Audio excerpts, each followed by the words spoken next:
অঢেল সম্পদ, চরম দারিদ্র্য, রাজনৈতিক বিভাজন এবং আকাশচুম্বী অট্টালিকা, মধ্যপ্রাচ্যে এর সব কিছুই রয়েছে। আর এর অনেক কিছুর সাথেই সরাসরি সম্পর্ক রয়েছে এমন একটি জিনিসের নাম, যার নাম আজকাল আমরা প্রতিনিয়ত সবাই শুনছি, তেল। আপনি কি কখনো ভেবে দেখেছেন মধ্যপ্রাচ্যের এই আরব দেশগুলোতে এত বিপুল পরিমাণ অপরিশোধিত তেল বা ক্রুড অয়েল কেন জমা হয়ে আছে? এর গভীরে যাওয়ার আগে আমাদের বুঝতে হবে আসলে এই তেল কিভাবে তৈরি হয়। সাধারণত আমাদের ব্যবহৃত পেট্রোল বা ডিজেল সবই আসে এই ক্রুড অয়েল থেকে। আজ থেকে কোটি কোটি বছর আগে পৃথিবীর বুকে থাকা অসংখ্য প্রাণী এবং উদ্ভিদের মৃতদেহ ধীরে ধীরে মাটির অনেক গভীরে চাপা পড়ে যায়। কোটি কোটি বছর ধরে এই মৃতদেহগুলোর উপর স্তরের পর স্তর পলি জমতে থাকে। মাটির যত বেশি স্তর জমতে থাকে, ভিতরের চাপ ততই বাড়তে থাকে, সেই সাথে বাড়তে থাকে তাপমাত্রাও। দীর্ঘ একটা সময় ধরে এই প্রচণ্ড তাপ এবং চাপের কারণে মাটির নিচে চাপা পড়া এই জৈব পদার্থগুলো ধীরে ধীরে ক্রুড অয়েল বা অপরিশোধিত তেল এবং কয়লায় রূপান্তরিত হয়। এখন আপনাদের মনে একটা প্রশ্ন জাগতে পারে, সে যুগে তো পৃথিবীর সব জায়গাতেই প্রাণের অস্তিত্ব ছিল, তাহলে এই ক্রুড অয়েল এত বেশি পরিমাণে শুধু মধ্যপ্রাচ্যেই কেন পাওয়া যায়? যদিও কয়লা এবং ক্রুড অয়েল দুটোই দীর্ঘ সময় ধরে মাটির নিচে চাপা পড়া মৃত প্রাণী এবং উদ্ভিদ থেকে তৈরি হয়, তারপরও এদের মধ্যে একটা বড় পার্থক্য রয়েছে। কয়লা তৈরি হয় মূলত স্থলভাগে বসবাসকারী গাছপালা এবং উদ্ভিদের মৃতদেহ থেকে। অন্যদিকে ক্রুড অয়েল তৈরি হয় মহাসাগরে বাস করা বিভিন্ন অণুজীব, যেমন প্লাঙ্কটন, শৈবাল কিংবা সামুদ্রিক শ্যাওলা থেকে। সবচেয়ে বড় প্রশ্ন হলো, ক্রুড অয়েল যদি মহাসাগরের তলদেশেই তৈরি হয়, তাহলে আজ আমরা মধ্যপ্রাচ্যের দেশগুলোতে এত তেল কিভাবে পাচ্ছি, যেখানে এখনকার বেশিরভাগ জায়গায় কেবল ধুধু মরুভূমি? আমি যদি আপনাদের বলি যে প্রায় 10 কোটি বছর আগে এই মরুভূমির অঞ্চলগুলো বেশিরভাগই আসলে মহাসাগরের নিচে ছিল, শুনতে অবিশ্বাস্য হলেও এটাই সত্যি। প্রাচীনকালে এই বিশাল মহাসাগরের নাম ছিল তেথিস সাগর। তেথিস সাগরে এসে পড়া নদীগুলো তাদের সাথে বিপুল পরিমাণ খনিজ এবং পুষ্টি উপাদান নিয়ে আসতো। এর ফলে সেখানে প্রচুর পরিমাণে অণুজীব, বিশেষ করে প্লাঙ্কটন জন্মায় এবং পুরো সাগর জুড়ে এদের বিশাল এক আবাসস্থল গড়ে ওঠে। এই অণুজীবগুলো মারা যাওয়ার পর তাদের মৃতদেহ সাগরের তলদেশে তলিয়ে যায় এবং সেখানেই চাপা পড়ে। তবে সবচেয়ে গুরুত্বপূর্ণ বিষয় হলো, সাগরের নিচে চাপা পড়া সব মৃতদেহ থেকেই কিন্তু তেল তৈরি হয় না।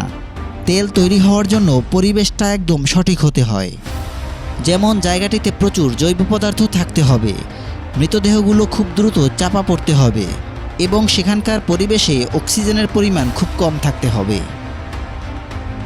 টেকটনিক প্লেটের নড়াচড়া এবং প্রাচীন নদীগুলোর বয়ে আনা পলি সব মিলিয়ে এই জৈব পদার্থগুলো খুব দ্রুত কাদা, বালি এবং লবণের মোটা স্তরের নিচে চাপা পড়ে যায়। এই স্তরগুলো কখনো কখনো 1000 মিটার পর্যন্ত গভীর হতো। এত দ্রুত চাপা পড়ার কারণে এই জৈব পদার্থগুলো অক্সিজেনের সংস্পর্শে আসতে পারেনি। একই সময়ে তেথিস সাগরের গভীর খাতগুলোতে পানি ছিল প্রায় স্থির, ফলে সাগরের তলদেশে অক্সিজেনের স্বল্পতার সৃষ্টি হয়। অক্সিজেনের অভাবে ব্যাকটেরিয়াগুলো এই মৃতদেহগুলোকে পুরোপুরি পচাতে পারেনি। সময়ের সাথে সাথে প্রচণ্ড চাপ এবং তাপে এগুলো তেল এবং প্রাকৃতিক গ্যাসে পরিণত হয়, যা আজকে আমরা উত্তোলন করছি। এখন প্রশ্ন হলো, ক্রুড অয়েল যদি সাগরের তলদেশেই তৈরি হয়, তবে এগুলো স্থলভাগে কিভাবে এলো? এর উত্তর পেতে হলে আমাদের পৃথিবী আসলে কিভাবে গঠিত সেটা বুঝতে হবে।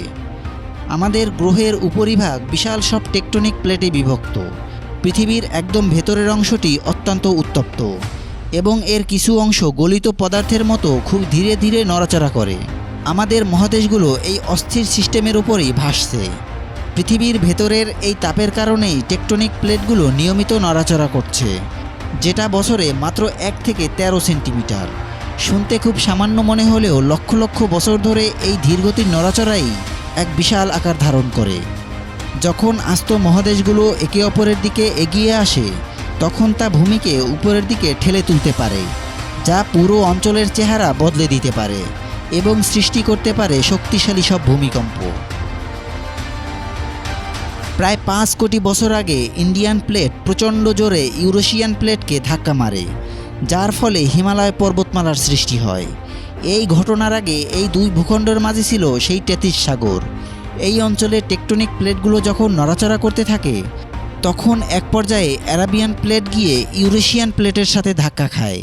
এই বিশাল সংঘর্ষের ফলে প্রাচীন সাগরের তলদেশের একটি অংশ সমুদ্রের উপরে উঠে আসে। এই ভূমি যখন উপরের দিকে উঠে আসে তখন এটি নিজের সাথে সেই তেল এবং প্রাকৃতিক গ্যাসগুলোকেও নিয়ে আসে, যা অনেক আগেই ওই সাগরের নিচে তৈরি হয়েছিল।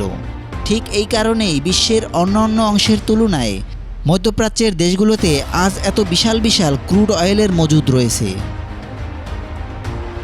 পৃথিবীর এই তেলের মজুদ আর কতদিন টিকবে তা এই মুহূর্তে কেউই নিশ্চিত করে বলতে পারে না। তবে একটা ব্যাপার স্পষ্ট, এই কালো সোনা বা ব্ল্যাক গোল্ডই হলো মধ্যপ্রাচ্যের দীর্ঘস্থায়ী জাতিগত এবং ধর্মীয় উত্তেজনার পাশাপাশি এই অঞ্চলটিকে বৈশ্বিক স্থিতিশীলতার অন্যতম মূল কেন্দ্রবিন্দুতে পরিণত হওয়ার সবচেয়ে বড় কারণ। একই সময়ে জ্বালানি নির্ভর যানবাহন এবং যন্ত্রপাতির সংখ্যা বেড়েই চলছে, অথচ তেলের পরিমাণ কিন্তু সীমিত।